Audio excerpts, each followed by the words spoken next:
Bien, on est content de vous avoir à notre micro. On voudrait d'abord revenir sur le Tour de Catalogne où vous avez marqué les esprits. Est-ce que vous avez été surprise de votre propre prestation face à Demi Vollering? Oui et non, parce que c'était aussi mon objectif et je savais que c'est un terrain sur lequel je suis assez confiante avec mes capacités. Et donc l'objectif était de suivre le plus longtemps la route de Demi et c'est ce que j'ai réussi à faire, donc plutôt très contente d'avoir réussi l'objectif. Alors revenons maintenant sur l'étape d'hier. Ça a été un peu plus compliqué, j'ai envie de dire, surtout le début.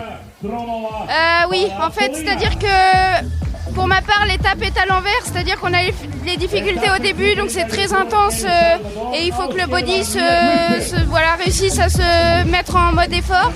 Puis après, une fois que les difficultés sont passées, on avait surtout beaucoup de descentes et du plat jusqu'à l'arrivée, donc ça me convenait moins. Donc oui, ça m'a plus mis en difficulté, c'est clair.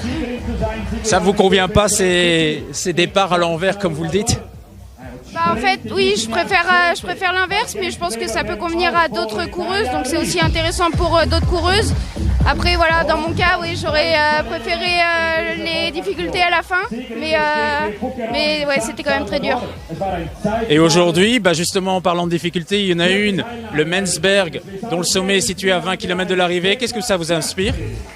Oui, c'est vrai que c'est très intéressant, ça promet une belle bataille. Je pense que les leaders vont encore continuer à se battre sur ce point-là du parcours.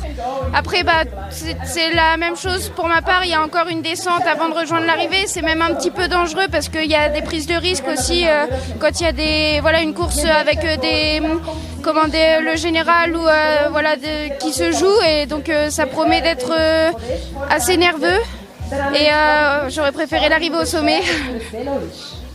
Et comment vous voyez maintenant pour le classement général? Vous êtes à 2,14, il y a un écart par rapport aux deux premières.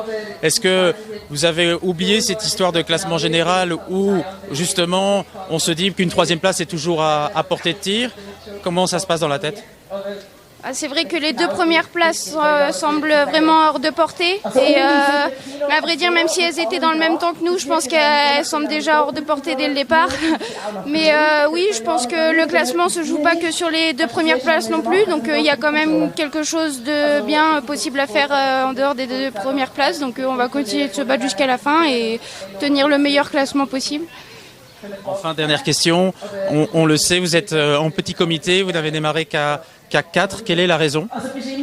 On a quelques filles qui ont eu une sorte de maladie, donc c'était mieux de ne pas prendre le départ et de se reposer, puisque la saison, il y a encore d'autres objectifs, donc il faut essayer de penser intelligemment et pas puiser toute son énergie, et s'économiser quand il le faut.